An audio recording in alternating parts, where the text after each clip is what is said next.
रायबरेली के रण में सोनिया गांधी दिखी, सांसद रही हैं यहाँ से। अब राहुल गांधी जो है यहाँ से चुनाव लड़ रहे हैं। कांग्रेस ने रायबरेली में पूरी ताकत झोंकी है। इस बार राहुल गांधी यहाँ से लड़ रहे हैं। वायनाड के साथ साथ वो रायबरेली से कांग्रेस के उम्मीदवार हैं। राहुल गांधी ने भी सभा को संबोधित किया, जैसे वो अमेठी में बोलते दिखाई दे रहे थे। राहुल गांधी ने बीजेपी पर यहाँ हमला बोला, महंगाई बेरोजगारी को लेकर वार किए हैं। तो अमेठी और रायबरेली ये दोनों ही बहुत महत्वपूर्ण सीटें हैं। हालांकि राहुल ने अमेठी में भी इससे पहले जनसभा को संबोधित किया। उन्होंने किस तरीके से बताया कि वो अमेठी के थे और रहेंगे, अमेठी छोड़कर वो कहीं नहीं गए, वो रायबरेली से लड़ रहे हैं। तो एक देखिए बड़ा संकेत भी गया है इससे, क्योंकि एक मौका था कि सोनिया गांधी की विरासत या सोनिया गांधी के बाद कौन रायबरेली से चुनाव लड़ता दिखाई देगा। तो राहुल गांधी ने इस सीट को चुना है और अमेठी में भी वो लगातार प्रचार कर रहे हैं। अमेठी, रायबरेली, इन दोनों जगहों से कांग्रेस को बड़ी उम्मीद है। अमेठी में थोड़ा चुनौती इसलिए कठिन मानी जाती है क्योंकि पिछली बार राहुल गांधी अमेठी से चुनाव हार गए थे। स्मृति ईरानी के हाथों वो चुनाव हारे थे और एक बार फिर स्मृति ईरानी भारतीय जनता पार्टी के कैंडिडेट के तौर पर अमेठी से ताल ठोक रही हैं।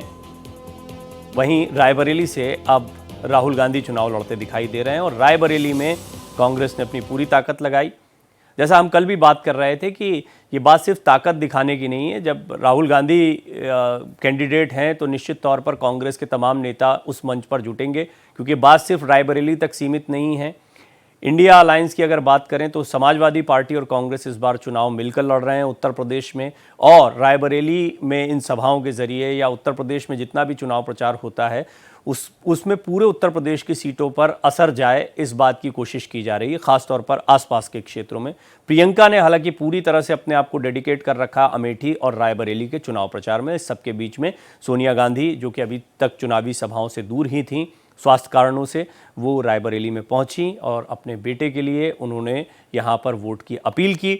दूसरी महत्वपूर्ण बात यह है कि वो यहीं से पिछली बार सांसद चुनी गई। लगातार सांसद चुनती आ रही हैं सोनिया गांधी, और ये भी एक वजह है कि उनका आना यहाँ पर ज़रूरी माना जा रहा था। तो फाइनली इस चुनाव में उन्होंने एक रैली की, जनसभा को संबोधित किया। हमारे सहयोगी रजनीश पांडे आपको ज़्यादा जानकारी देंगे। रजनीश ने कल भी आपको बताया था कि किस तरीके से इस सांकेतिक रूप से बहुत महत्वपूर्ण होता है कि बड़े नेता इस तरह की चुनावी सभाओं, खासतौर पर तब जबकि राहुल गांधी चुनावी मैदान में यहाँ पर उतरे हों। रजनीश, हमने देखा कि अमेठी में भी राहुल गांधी ने एक भावुक स्पीच दी, फिर रायबरेली में हम देख रहे हैं कि सोनिया गांधी भी यहाँ पर मंच पर दिखाई दे रही हैं। ये दो सीटें और आसपास के क्षेत्र, कांग्रेस की रणनीति आपको किस तरह की दिखाई पड़ती है और कितना इम्पैक्ट दिखाई पड़ रहा? अभी तक प्रियंका का लगातार यहाँ बने रहना, रायबरेली अमेठी में वो लगातार प्रचार कर रही हैं, फिर बड़े नेताओं का यहाँ पर आना, इन सीटों पर कितना फोकस और आसपास के क्षेत्रों पर कैसा असर? देखिए प्रवीण, एक बड़ा चैलेंज है कांग्रेस को अपना गढ़ बचाने का। हर एक की इच्छा होती है, कोशिश होती है कि अपना गढ़ बचा रहे। जब गढ़ बचा रहेगा तो सारी सियासत होती रहेगी। 2019 के लोकसभा के चुनाव में जिस अमेठी को गांधी परिवार का गढ़ कहा जाता था, कांग्रेस परिवार का गढ़ कहा जाता था, उस गढ़ में बीजेपी ने सेंध लगा दिया, या कह सकते हैं कि दरार पैदा कर दिया। तब से एक लोगों में था कि अमेठी से ये राहुल गांधी चले गए, रायबरेली भी बहुत मजबूत नहीं है। तो एक जो नीचे के वर्कर है या ऊपर के वर्कर है या देश में अन्य कोने में बैठे वर्कर है, उनको मैसेज देने की कोशिश है कि हमने गढ़ को बचा लिया है, क्योंकि गढ़ के वजह से ही सारी मैसेज जाने की का मैसेज आता है। क्योंकि जब विपक्ष हमला करता है तो कहता है कि गांधी परिवार का जो गढ़ था उसको हमने तोड़ दिया। तो कहीं ना कहीं पूरी कांग्रेस की कवायद है, पूरी कांग्रेस के जो रणनीतिकार है उनकी ये कोशिश है, ये नहीं कह सकते कि दावा कर सकते हैं, उनकी कोशिश है तो किसी तरीके से रायबरेली को गढ़ को बचाया जाए, अमेठी गढ़ को वापस अपने पाले में लाया जाए। उसके लिए उन्होंने किशोरी लाल शर्मा को कैंडिडेट उतारा है। स्मृति ईरानी उनके विपक्ष में है। स्मृति ईरानी पे तमाम तरीके के आरोप प्रत्यारोप है, उनका भी आरोप प्रत्यारोप है। और रही बात अगर हम रायबरेली की चर्चा कर लेते हैं तो कुछ लोगों से जब ग्राउंड जीरो पे हमने सवाल पूछा तो उन्होंने कहा कि माँ का विरासत बेटा ही बचाता है।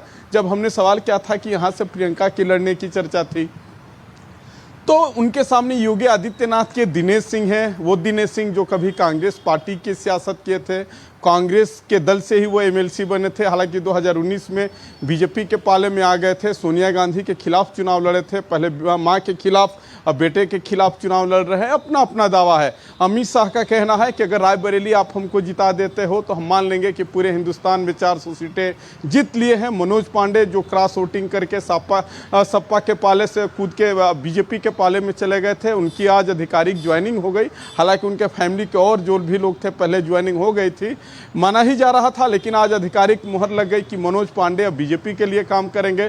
तो अपनी अपनी रणनीति है, किसके दावे में कितना दम है, थोड़ा सा प्रवीण इंतजार कर लेते हैं। लेकिन कहीं ना कहीं दोनों दलों की बॉडी लैंग्वेज बता रहे हैं कि अपनी जीत को लेके ओवर कॉन्फिडेंस पूरी ताकत लगा रहे हैं, निश्चित तौर पर पूरी ताकत लगा रहे हैं। कांग्रेस भी कोशिश कर रही है, खासतौर पर उनका गढ़ है, पुराना किला है, तो उसको बचाने के लिए ज्यादा जद्दोजहद है। तो भारतीय जनता पार्टी कोई कसर नहीं छोड़ रही है, क्योंकि अमेठी में पिछली बार रणनीति के साथ चले थे, तो निश्चित तौर पर इस बार रायबरेली पर भी इसी तरह से वो स्ट्रैटेजी से चलेंगे। हम रजनीश आपसे अपडेट लेते रहेंगे। फिलहाल बहुत शुक्रिया आपका इस जानकारी के लिए।